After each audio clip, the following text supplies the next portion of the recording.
Hola hermanos, ¿cómo están? Nuevamente estamos con ustedes felices, su hermano Roquel Cárdenas y Adrián Castro desde la Isla del Encanto. vamos atentamente en otro programa más de apologética. La verdad los hará libre. Y bueno, definitivamente hoy tenemos un tema muy interesante, Adrián. Fíjate que es un tema que es tan importante que yo en mi experiencia, cuando he tenido la oportunidad de conversarlo en algunos auditorios, inclusive personas que no son asiduos a la iglesia, quedan gratamente impresionados porque curiosamente no se lo habían pensado.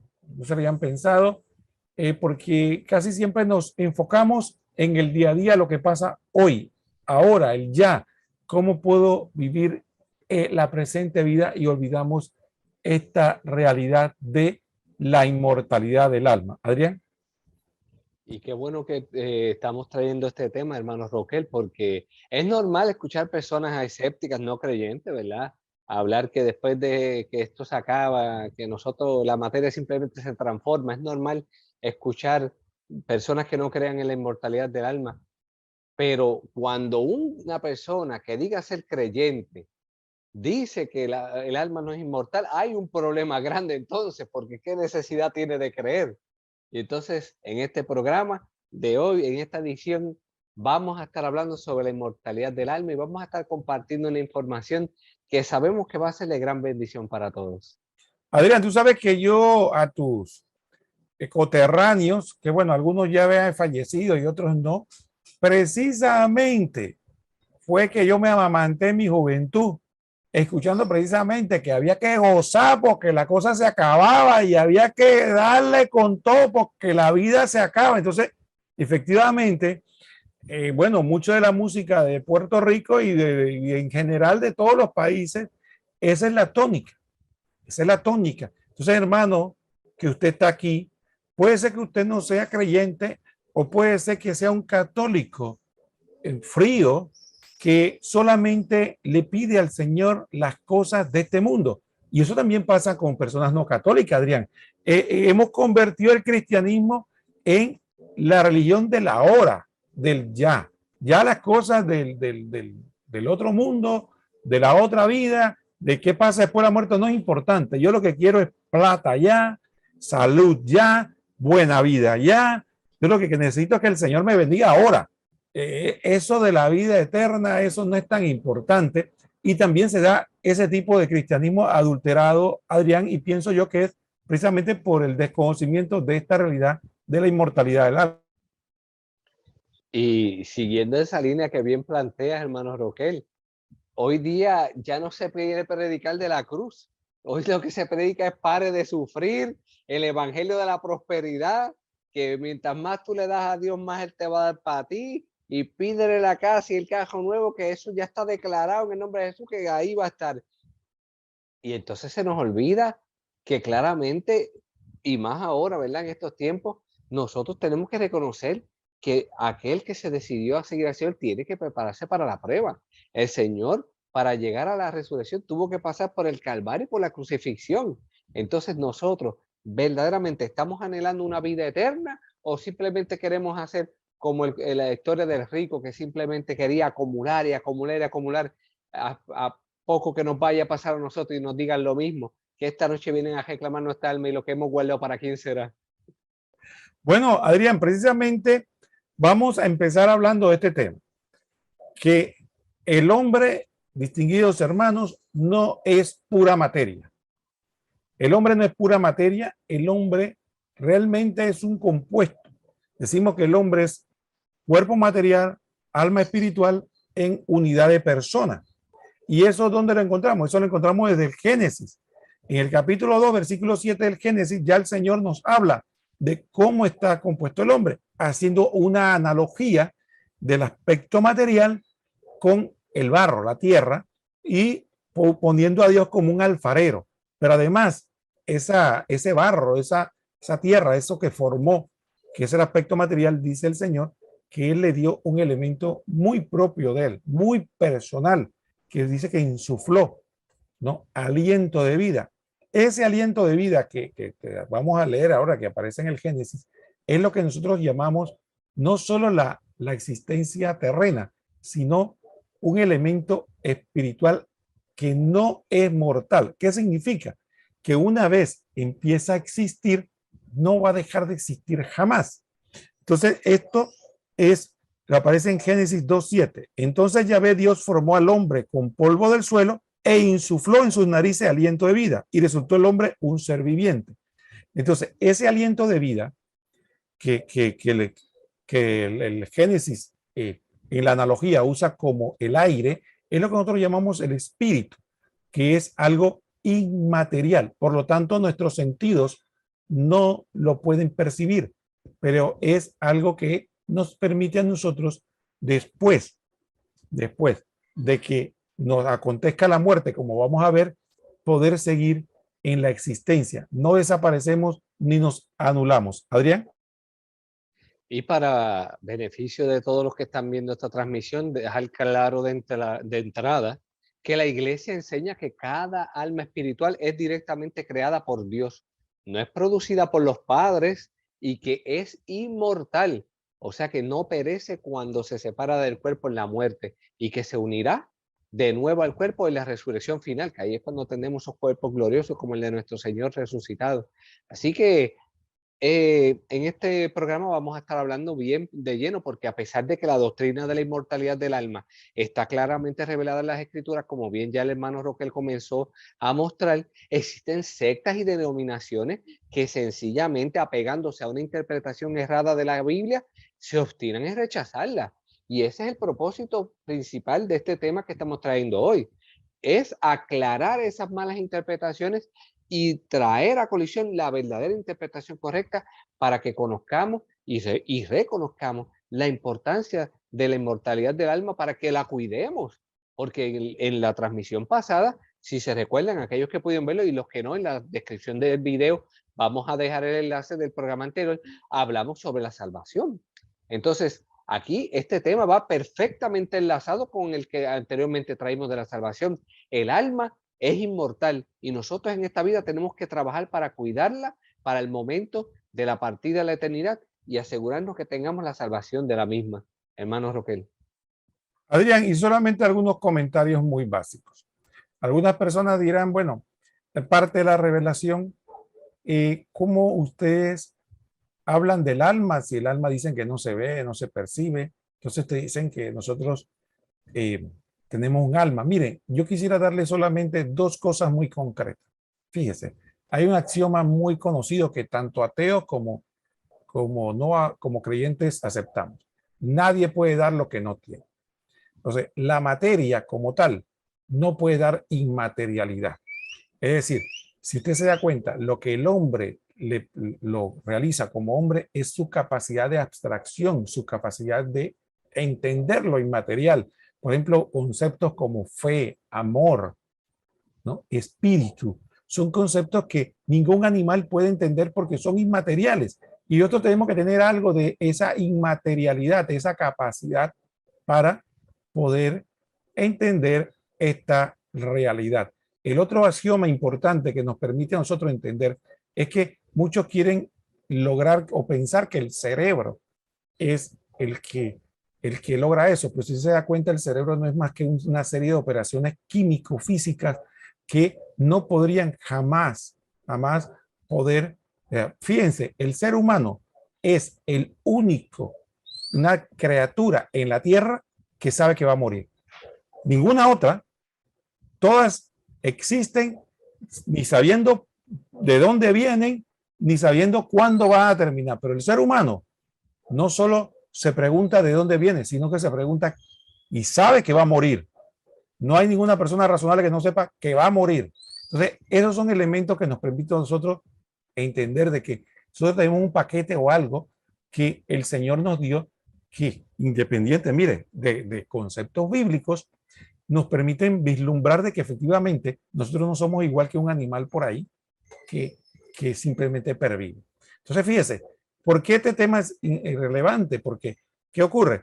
Todos tenemos que enfrentarnos a la muerte. Todos sabemos que vamos a morir. Algunos dicen, van a morir para desaparecer y que los gusanos se los coman. Otros decimos que morimos para otra vida, que las cosas no acaban. Fíjense, en la Sagrada Escritura ya se revelaba esto y voy a poner un ejemplo, un texto que habla de la muerte de Raquel, la esposa de Jacob. Cuando Raquel estaba muriendo, dando a luz a Benjamín, ya la Sagrada Escritura desde el Génesis nos narra cómo el pueblo de Israel, por la revelación, ve la muerte. No la ve como un simple acto de desaparición, sino como una separación. Es decir, cuando el alma se separa del cuerpo, entonces ahí se da la muerte. Dice Génesis 35:18.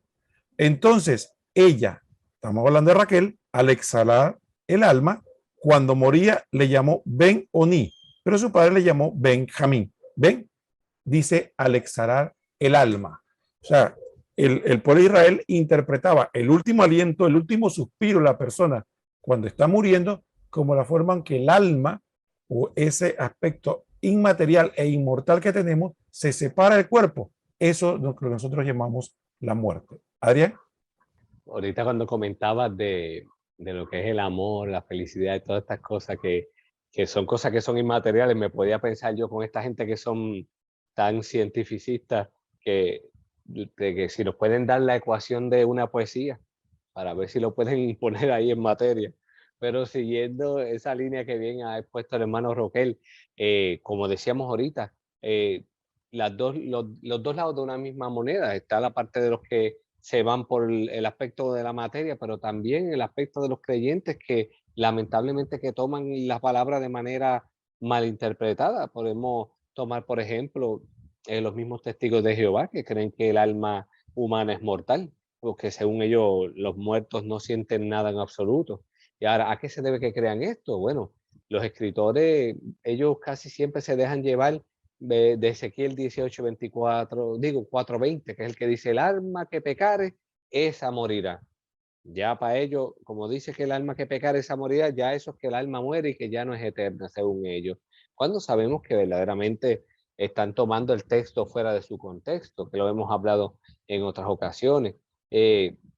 A veces también vemos cuando respecto a Jesús, el apóstol Pedro declaró, cualquier alma que no escuche a ese profeta será completamente destruida. Jesús también mostró que los muertos están inconscientes, supuestamente, según ellos. Y empiezan que si Juan 11, del 11 al 14, y a seguirte citando ese tipo de texto, pero cuando nosotros verdaderamente vamos más adentro, nos vamos a dar cuenta durante el programa que el hermano Roquel y este servidor vamos a estar abundando, que todos estos textos son malas interpretaciones y nosotros vamos a estar brindando la interpretación correcta con los pasajes bíblicos que van a avalar esto que nosotros estamos trayendo, porque, por ejemplo, otro de los versos que es, porque los vivos saben que han de morir, pero los muertos no saben nada y no hay ya paga para ellos, pues se perdió su memoria, tanto su amor como su odio, como su celo, a tiempo que pareció y no tomará parte nunca jamás en todo lo que ha pasado bajo el sol. Eso es uno de los tantos que los testigos de Jehová, entre otras sectas, han tomado literalmente y fuera de contexto para afirmar que la persona cuando muere no tiene conciencia y que por tanto no hay ningún alma inmortal que sobrevivirá. Recuerden que para ellos, cuando una persona muere, deja de existir y solo queda en la memoria de Jehová, como le dicen ellos. Pero recuerden algo, hermanos, que para entender por qué los testigos de Jehová han llegado a esa conclusión, hay que comprender también su forma de ver las escrituras. Recuerden también que esa versión que utilizan los testigos de Jehová es una versión que ha sido adulterada, y no lo digo yo, esto lo coinciden todos los cristianos de las diversas denominaciones que han visto cómo ellos añaden y quitan constantemente. Y toda esa dificultad reside en no querer comprender la revelación divina que ha sido progresiva.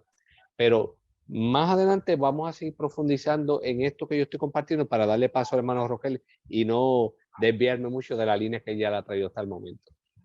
Sí, Adrián, y fíjate, un aspecto importante de lo que tú comentas es que precisamente tenemos que entender algo que un concepto que es importante. Hermano, la revelación fue progresiva. la revelación fue progresiva. Y quiero ponerle un ejemplo. Cuando Jacob, por ejemplo, emprende el viaje, Jacob hace una declaración politeísta.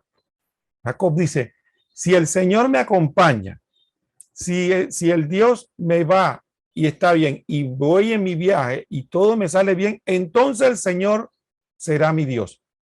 Entonces, ¿y quién más va a ser tu Dios? Ah, porque es que Jacob no tenía una concepción clara de que hay un solo Dios y no hay más nada. Entonces, y vemos cómo a lo largo de la Biblia, el pueblo de Israel declara que, que había otros dioses o que las naciones tenían sus dioses y que Yahvé era el Dios de Israel, no el Dios del universo. El concepto del Dios del universo fue posterior, fue avanzando. Igual, la antropología, el conocimiento de lo que es el hombre, va avanzando. Y vemos que en unos primeros escaños no tenía muy claro algunos de los cómo era realmente la muerte y qué ocurría con el alma. Y como muy bien dice Adrián, algunos versículos fuera de contexto también se utilizan, pero sí, muchas veces se quiere irse a esos textos. Pero, por ejemplo, tenemos un texto de un libro que es mucho más cerca del Nuevo Testamento, el libro de sabiduría. ¿Y qué declara el libro de sabiduría 2.23? Dice, porque Dios creó al hombre para la inmortalidad y lo hizo imagen de sí mismo. Es la declaración clara de que Dios no creó el hombre para que desapareciera, para que fuera aniquilado, para que viviera unos cuantos años en esta tierra y ya no fuera más. Es más, si vemos el mismo Jesucristo en el Evangelio, declara de una vez y para siempre zanjado esta situación, Adrián, porque dice en Mateo 10:28, y no teman a los que matan el cuerpo, pero no pueden matar el alma. Entonces ahí no solo hace una clara distinción en que el hombre es alma espiritual y cuerpo material en unidad de persona, sino que dice que el cuerpo sí puede ser, por ser material, sí puede ser de alguna manera aniquilado o es mortal, tiene un fin, pero sin embargo el alma nadie la puede matar porque el alma es inmortal. Entonces Jesucristo lo deja más claro que el agua, que esa creencia de que el alma no es mortal o que queda dormida o todo lo demás no es cierto. Entonces, esto lo tenemos que aclarar porque tenemos, como decíamos al inicio, dos corrientes. Tenemos el materialismo, que es el que niega toda existencia del alma, pero también tenemos el aspecto de algunos grupos que se llaman cristianos y que niegan que el alma sea inmortal. Adrián.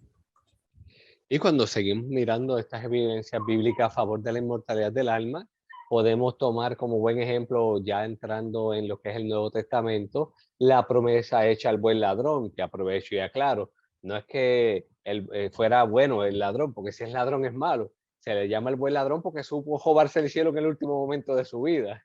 Entonces, seguramente todos recordamos lo sucedido, ¿verdad? Con lo que llamamos el buen ladrón cuando Jesús fue crucificado, que claramente él le dice, Señor, acuérdate de mí cuando estés en tu reino. Y Jesús que le dice, de cierto te digo que hoy estarás conmigo en el paraíso.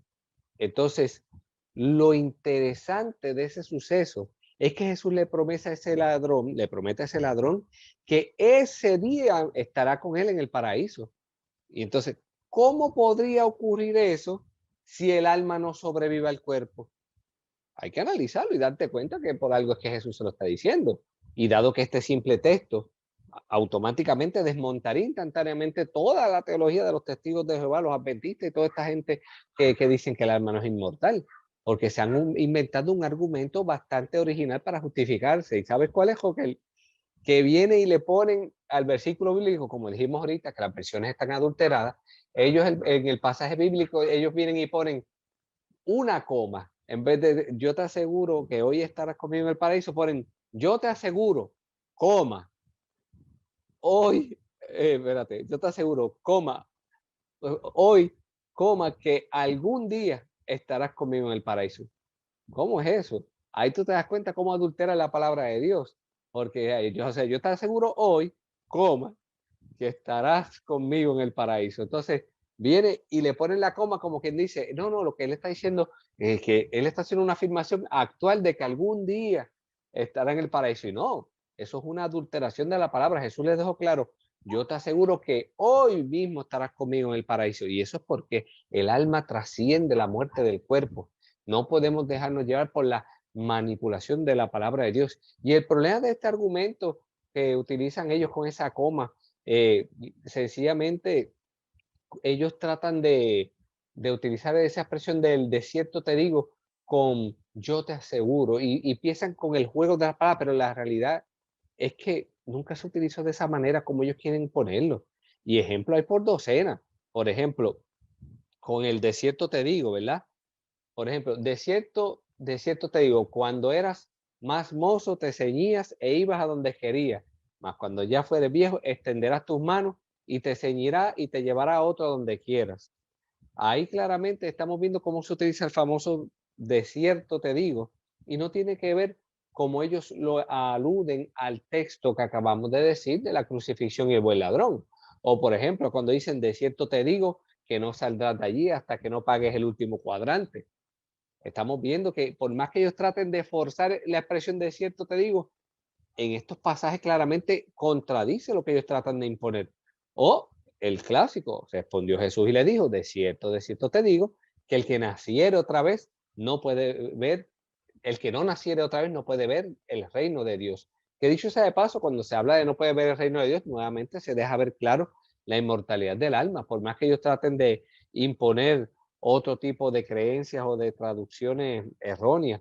Y así podríamos seguir dando muchos ejemplos más con el de cierto te digo que han tratado de meterle una coma y cambiar el sentido de la palabra, pero aquí podemos ver que ningún adventista ni ningún testigo de Jehová se le va a ocurrir decir que Cristo estaba diciendo hoy que algún día Pedro lo negaría o pues hello, sabemos que Pedro sí lo iba a negar, pero no era ese mismo día, por poner un ejemplo, cuando Jesús le decía que lo iban a negar. Entonces, ese jueguito de las palabras, de los puntos y de las comas que muchas veces hacen en sus traducciones, de ninguna manera va a sostener un análisis objetivo y crítico como el que estamos haciendo cuando proponemos estos otros textos que utilizan la misma expresión que ellos tratan de aludir al Señor para justificar un texto que sencillamente está fuera de su contexto. Hermano Roquel. Adrián, y comentando eso que muy bien explicas, hay dos conceptos que yo quisiera desarrollar. Uno es decirle de que no hay ningún otro momento en la Biblia que Jesús se expresara de esa manera. O sea, hay constancia de que en ningún momento Jesús dijo, te aseguro que hoy, ¿no? Él jamás habló así que no hay ninguna referencia que pues, pudiera usarse como...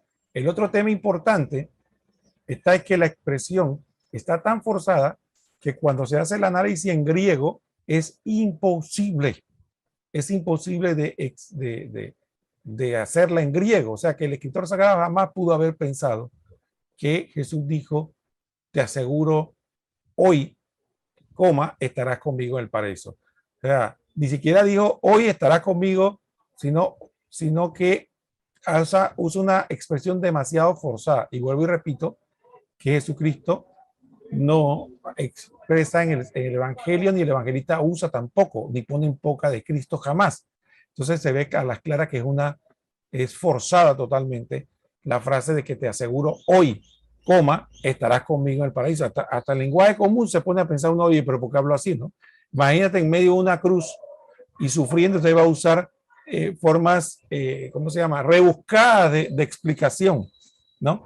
Entonces, el otro tema, Adrián, es que, bueno, al final de cuentas, eso se cae solo también porque hay otros textos que también en el Nuevo Testamento nos aclaran de que esa visión de que la gente queda dormida o que el alma se aniquila son totalmente falsos. Por ejemplo, Jesucristo, cuando da una enseñanza, es un aspecto muy importante. Jesucristo es coherente. Por ejemplo, cuando él habla de pesca, ¿qué consigue? Tú no pescas trigo ni manzanas, tú pescas peces. Entonces, cuando el sembrador va a sembrar, no siembra trigo para cosechar manzanas, sino que siembra trigo para... Y Jesucristo usa el aspecto natural coherente para hacer su explicación. Jesucristo nos dice, bueno, mira, la semilla queda en el aire y en el aire germina. No explica, la semilla tiene que llegar, caer en tierra, enterrarse, para que entonces le venga el sol y el agua y entonces germine. Pero si el terreno no es bueno, como es natural, entonces, ¿por qué hago todas estas explicaciones? Porque Jesús hace coherencia. Jesucristo no puede explicar algo con incoherencia porque entonces confundiría a su auditorio. Tiene que usar la coherencia del conocimiento de lo natural. Asimismo, Jesús, cuando va a explicar algo que es sobrenatural, espiritual, no va a ser un ejemplo salido de los cabellos para entonces confundir a la gente. Para decir de que, bueno, yo voy a explicar esto a modo de, pero no importa si eso es verdad o mentira, porque el cuentito es lo importante. No. Fíjense, todas las parábolas cuando habla del ladrón, de cuando el buen samaritano y los ladrones, cuando habla del hijo pródigo, explica cosas que son coherentes. Bueno, cuando Jesús habla de la parábola del rico y Lázaro. Lázaro, él también está haciendo una explicación y tiene que ser coherente con la realidad. Pero entonces él hace algo interesante. Entonces ahí no solo nos habla de una realidad humana propia de un rico egoísta con un pobre desamparado, sino que nos revela algo que él sabía y solo él podía saber. ¿Qué ocurría después de la muerte? Y entonces, cuando nos habla de Lázaro, fíjate, Adrián, cómo Jesús nos presenta la muerte. Dice que sucedió pues que murió el pobre y los ángeles le llevaron al seno de Abraham.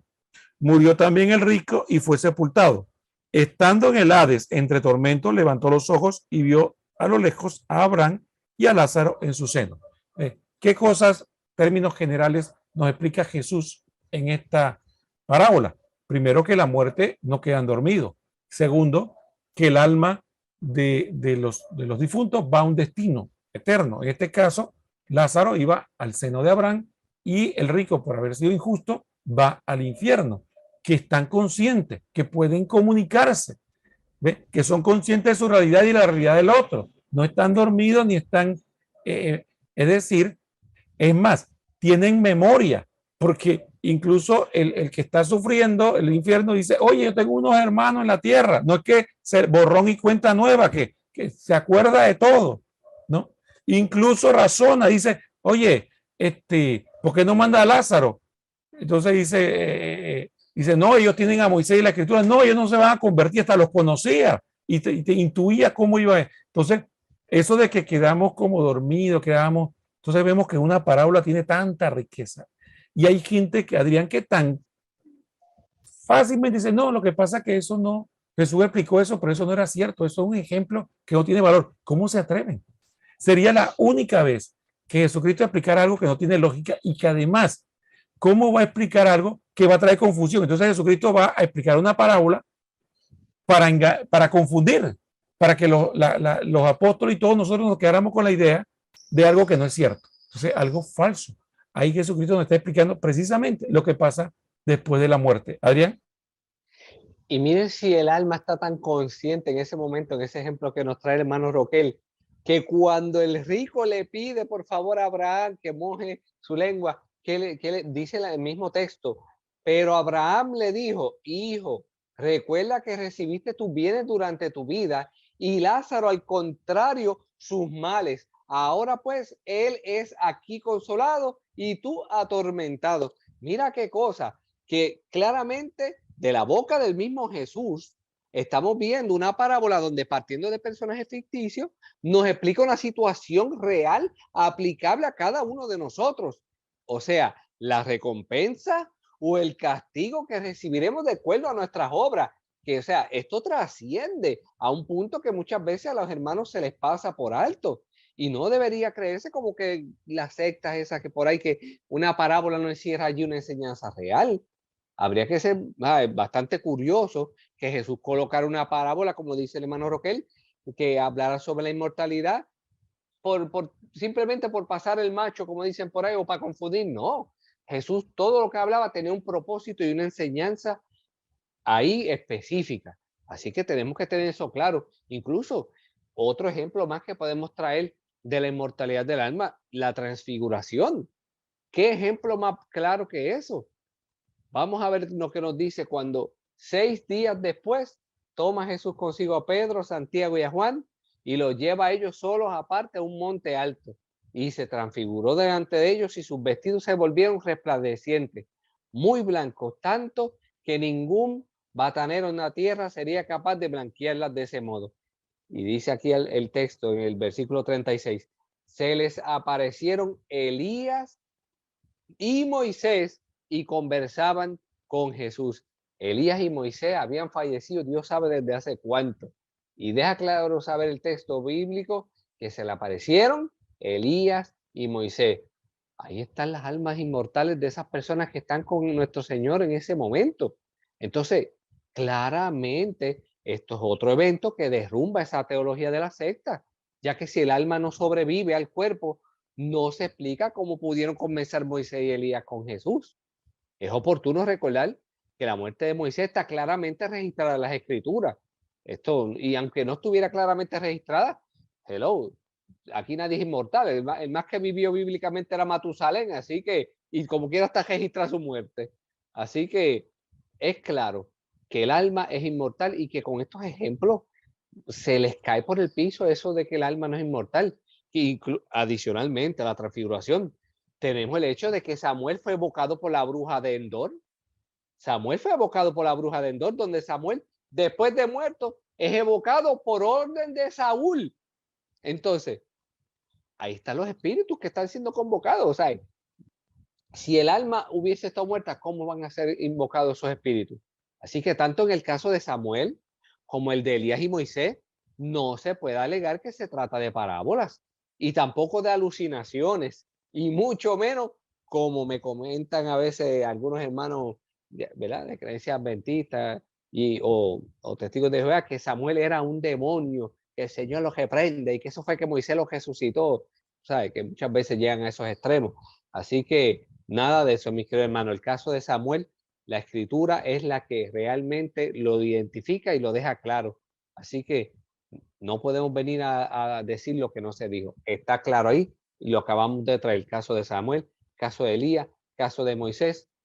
¿Qué más quieren esta gente? Bueno, hermano Roque, siga usted, que si no, nos coge la noche. Sí, bueno, y también, Adrián, hay un tema aquí que me parece interesante, que como has visto muy bien, has hecho muy bien, has hecho una progresión y nos ha ido hablando de lo que pasó en la transfiguración, nos hablaste de Moisés y Elías, nos hablaste también de otros ejemplos. Y yo quisiera compartir con ustedes una visión de San Pablo. Miren, San Pablo tenía una interpretación muy clara de la muerte, ¿no? Y fíjense lo interesante de esto.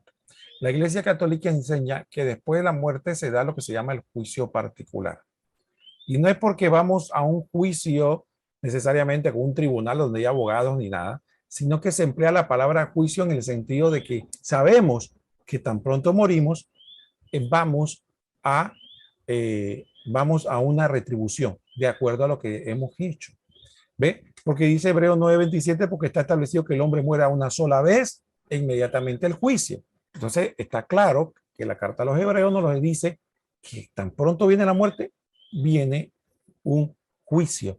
Pero San Pablo, obviamente, como siervo de Dios, él tenía claro que ese juicio él iba a quedar absuelto porque es un siervo de Dios.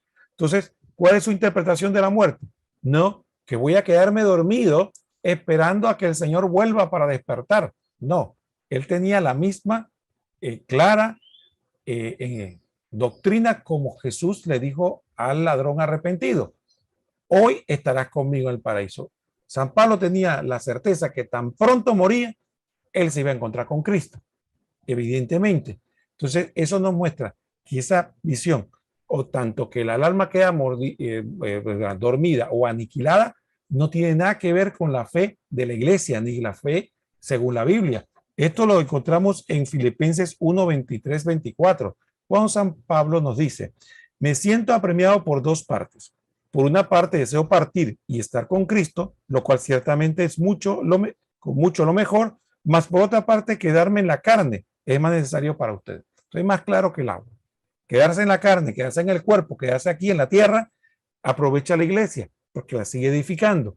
Pero partir es morir para estar con Cristo, Él sabía que era con mucho lo mejor. Entonces él se sentía en ese momento. Por lo importante para el evento que estamos hablando es cómo el Nuevo Testamento nos enseña con claridad que con la muerte no acaba todo, que después de la muerte hay un juicio, que hay una retribución y que el alma es inmortal.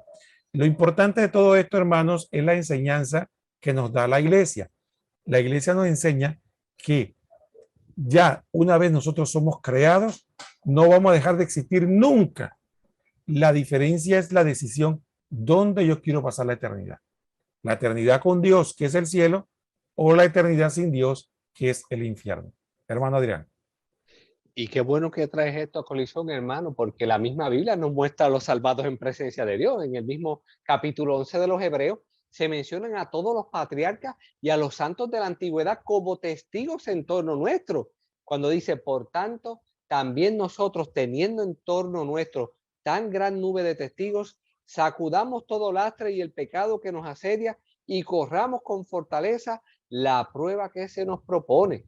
Cuando vemos entonces que el autor de la epístola a los Hebreos se sirve así de una metáfora tomada de los juegos públicos a los que era aficionada la sociedad grecorromana, y se imaginan que al igual que aquellos juegos hay toda una nube de testigos observando. Lo mismo los cristianos, estamos rodeados de toda una nube de testigos contemplando nuestro esfuerzo, y estos testigos por supuesto son los antepasados que acaba de mencionar y quienes están en la ciudad del Dios vivo, en la asamblea de los primogénitos inscritos en el reino de los cielos. Así que ahí está claramente, como podemos ver, a los que son salvos, claramente son una nube de testigos. Y también, ¿verdad? De la misma manera que nos habla de los salvos, pues sabemos también, ¿verdad? Que deja saber que a los espíritus de los justos, perdón, dice, vosotros en cambio os habéis acercado al monte de Sión, a la ciudad del Dios vivo, la Jerusalén celestial, y a miriadas de los ángeles, reunión solemne y asamblea de los primogénitos inscritos en los cielos, y a Dios juez universal, y a los espíritus de los justos llegado a su consumación. Otro pasaje bíblico que habla de los justos, de los que lograron llegar a la vida eterna con el Señor. Así que podríamos seguir también como cuando dice, cuando abrió el quinto sello, vi debajo del altar las almas de los degollados a causa de la palabra de Dios y del testimonio que mantuvieron. Se pusieron a gritar con fuerte voz, ¿hasta cuándo, Dios santo y veraz, vas a estar sin hacer justicia y tomar venganza por nuestra sangre de los habitantes de la tierra?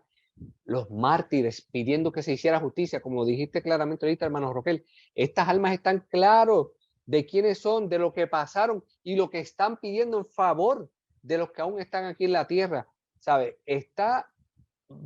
Aquí hemos dado una retraída de versos y hemos dejado claro que sencillamente el alma es inmortal, por más que quieran decir lo contrario. Aquí está más que claro, y yo creo que las evidencias a favor de la inmortalidad del alma son muchas. Y de hecho, no solamente los cristianos, sino también los judíos lo reconocen en el Antiguo Testamento, que creen en ella, y esos son solamente las sectas que precisamente llevan la delantera en cuanto a profecías fallidas, que prefieren torcer cada texto bíblico. Pero, como dice la palabra, no hay nada nuevo bajo el sol. Nosotros simplemente estamos dejando claro lo que otros no lo quieren hacer. Estas personas te traen uno o dos textos tergiversados. Nosotros hemos dado multitud de textos con sus contextos, desde el Antiguo Testamento, desde el Génesis hasta el Apocalipsis, literalmente. Así que yo creo que más claro no canta un gallo, como estaba diciendo el hermano Roquel. Lo importante es que toda esta información la hayan anotado para que puedan profundizar en sus hogares. Y como siempre decimos, dejen su comentario, cualquier inquietud, cualquier duda, cualquier aporte que deseen hacer, porque así nosotros podemos disertar sobre este tema tan importante que es sobre la inmortalidad del alma que hemos traído en esta transmisión. Hermano Roquel. Adrián, yo sí quería terminar, porque yo sé, hermanos, que muchas veces nosotros con la palabra muerte nos confundimos. ¿Por qué? Porque nosotros malinterpretamos el concepto de muerte. Muchas veces, por ejemplo, la gente cuando escucha hablar, creo, por ejemplo, que descanse en paz. Sí, la gente piensa que se refiere a que está dormido. No, se dice que se descansa en paz porque para que esté en la presencia de Dios es el descanso pleno. La eternidad con Dios, ese es el descanso pleno, la paz plena, ya sin problemas, sin dificultad. Ese es el descanso en paz, no es que está dormido. El otro concepto que muchas veces nosotros equivocamos es que el concepto de muerte en la Biblia jamás ha sido aniquilación. El concepto de muerte siempre ha sido un concepto que más que todo tiene que ver con separación. Y voy a demostrarlo de la siguiente manera. A mí me gusta hablar, Adrián, de las tres muertes. Y para que no quedemos confundidos, porque la gente hoy habla de la muerte del alma, entonces dice, pero ¿cómo que el alma es inmortal? ¿Acaso cómo va a morir? Entonces, fíjese, ¿qué ocurre? Cuando usted tiene claro el concepto de muerte, va a darse cuenta que cuando hablamos de muerte nos referimos a la separación. ¿Qué es la muerte física? La muerte física es la separación del alma del cuerpo. El cuerpo va al sepulcro y el alma va a su destino eterno, ya sea al cielo directamente o al cielo a través de un purgatorio o al infierno directamente. ¿Qué es la muerte espiritual? La separación espiritual, ¿no?, del hombre de Dios. Cuando el hombre comete un pecado que es de muerte, como dice en la carta a Juan, o la iglesia enseña un pecado mortal, le llamamos nosotros que el hombre está muerto espiritualmente, está vivo naturalmente, tiene una vida natural, pero espiritualmente, como está privado de la gracia, está muerto espiritualmente. Y hay otra muerte que es lo que se llama la segunda muerte.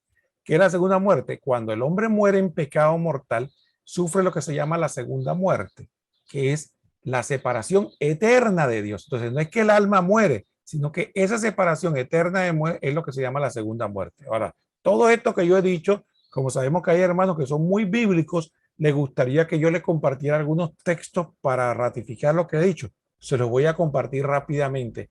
Ponga atención. En cuanto a la primera muerte, ya hablamos de ella. No tenemos que hablar, que es la separación del agua. Y le repito, el texto que usamos fue el texto de Génesis 35:18, donde se habla de que al morir exhaló el alma. Pero ¿qué usted me dice de la muerte espiritual o la separación del alma de Dios cuando el hombre comete pecado mortal? Voy a aportarle dos textos, uno de Timoteo y otro de Santiago. Dice Timoteo 1:5-6. La que en cambio, está hablando de las viudas que se dan a los placeres y a los vicios. Dice, la que en cambio está entregada a los placeres, aunque viva, está muerta. Mire el juego de palabras. Está viva, pero está muerta espiritualmente. ¿Por qué? Porque está en pecado. Dice Santiago 1:15, que después la concupiscencia, cuando ha concebido, da a luz el pecado. Y el pecado, una vez consumado, engendra muerte. Es decir, ¿a qué se refiere? A una muerte espiritual. Ahora, en cuanto al infierno, fíjese cómo la describe Apocalipsis. Apocalipsis 2:11 dice, el que tenga oídos, lo que el Espíritu dice a la iglesia, el vencedor no sufrirá el daño de la muerte segunda. ¿Qué es lo que llamamos nosotros la muerte segunda? Es, usted muere, se separa el alma del cuerpo, pero si se muere en pecado, va a sufrir la muerte segunda, que es ya la separación definitiva de Dios. Si no está seguro, le busque Apocalipsis 20:14-15, que dice, y la muerte y el Hades fueron arrojados al lago de fuego. Este lago de fuego es la muerte segunda, y el que no halló inscrito en el libro de la vida fue arrojado al lago de fuego. Entonces, más claro que el agua. ¿Qué es el lago de fuego? O lo que llamamos nosotros el infierno, la muerte segunda. Entonces, por eso, propiamente se puede hablar de la muerte del alma, porque es esta muerte segunda que es la separación eterna de Dios. Bíblicamente, a veces hay que conocer el lenguaje bíblico y no aplicarle nuestros conceptos modernos. Adelante, Adrián. Oye, Roquel, para ir terminando, que hoy no hemos hecho una narracioncita ni ningún cuento, así que me gustaría aprovechar traer una pequeña narración para dejar claro la necesidad de comprender la inmortalidad del alma.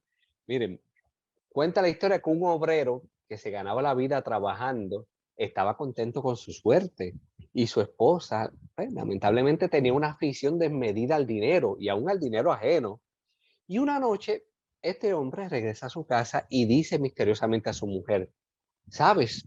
Un tal hombre de por ahí ha venido a vernos al taller y se ha burlado de nosotros porque se le habló de la otra vida y nos dijo que eso es un cuento inventado por los curas. Gracioso, ¿verdad? Y sin embargo, Dicen que ese hombre es un sabio y yo he visto en una habitación de su casa que la tiene llena de libros. Pero le contesta la esposa, si eso es así, pues somos bien necios en sufrir tanto. ¿Quién nos impide matar y robar para poder hacernos ricos entonces si tú no tienes que estar trabajando? Y él viene y le contesta, pues, ¿y la cárcel? ¿Y la guillotina? Y ella le dice, qué cándido eres. Insiste ella, ¿verdad? Y le dice, si nos descubren nos matarán, pero todo habrá terminado y no tendremos más nada que sufrir.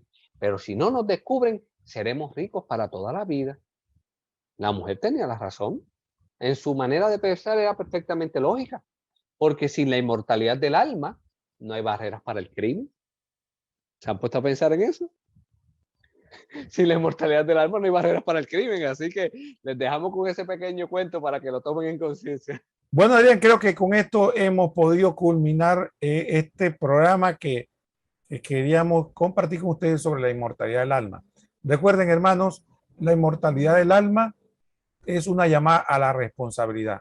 Saber que el poco tiempo que tenemos en la vida presente va a determinar nuestra eternidad y que no debemos dejarnos distraer por cualquier cosa, por muy bonita que pueda parecer o muy deslumbrante, sino que debemos tener los ojos fijos en saber que si hay algo que sabemos es que vamos a morir, lo que no sabemos es cuándo, y que no debemos dejarnos sorprender ese momento sin estar en estado de gracia, que estar vigilante, como dice el Señor, para que cuando llegue el estado de gracia nos encuentre en vida con estado de gracia. Pero mira, Dian, ahora se me ocurrió, me enredé porque me acordé de un cuento. Mira, ahora dice eso, mira, Adrián, dice que había un rey que era muy poderoso y el rey le gustaba, obviamente en esa época no había televisión ni ninguna de estas plataformas para divertirse. Entonces la única diversión que tenía el rey era un bufón y era muy bueno y lo hacía reír muchísimo, pero además que era talentoso, no era muy inteligente, tal vez por eso era causaba tanta risa. Y el bufón dice que el rey le dijo, le dijo al buen bufón, oye, tú me has hecho reír mucho, te voy a hacer un regalo. Y le dio el cetro y le dijo, si tú consigues a alguien más tonto que tú, te regalo el cetro. Si no, te ordeno que se lo entregues al más tonto.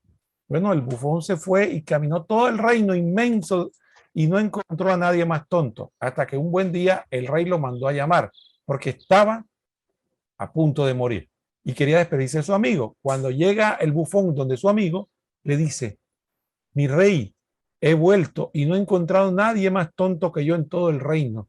Dice, no te preocupes, amigo mío, que yo quería despedirme de ti porque voy a morir. Dice, ¿morir? ¿Qué es eso, mi rey? No entiendo qué es morir. Dice, bueno, te lo explicaré de esta manera. Morir es como un viaje. Dice, sí, es un viaje. ¿Y qué tipo de viaje? Bueno, es un viaje largo, muy largo y sin retorno. ¿Y usted sabía que iba a hacer ese viaje? Dice, sí, yo sabía. ¿Y estaba preparado? Dijo, no, yo creo que no estoy preparado para ese viaje. Y vino el bufón y le dio el cetro. He encontrado al más tonto del reino. Si sabe que tiene el viaje y sabe que es largo y sin retorno, ¿por qué no se prepara para el viaje?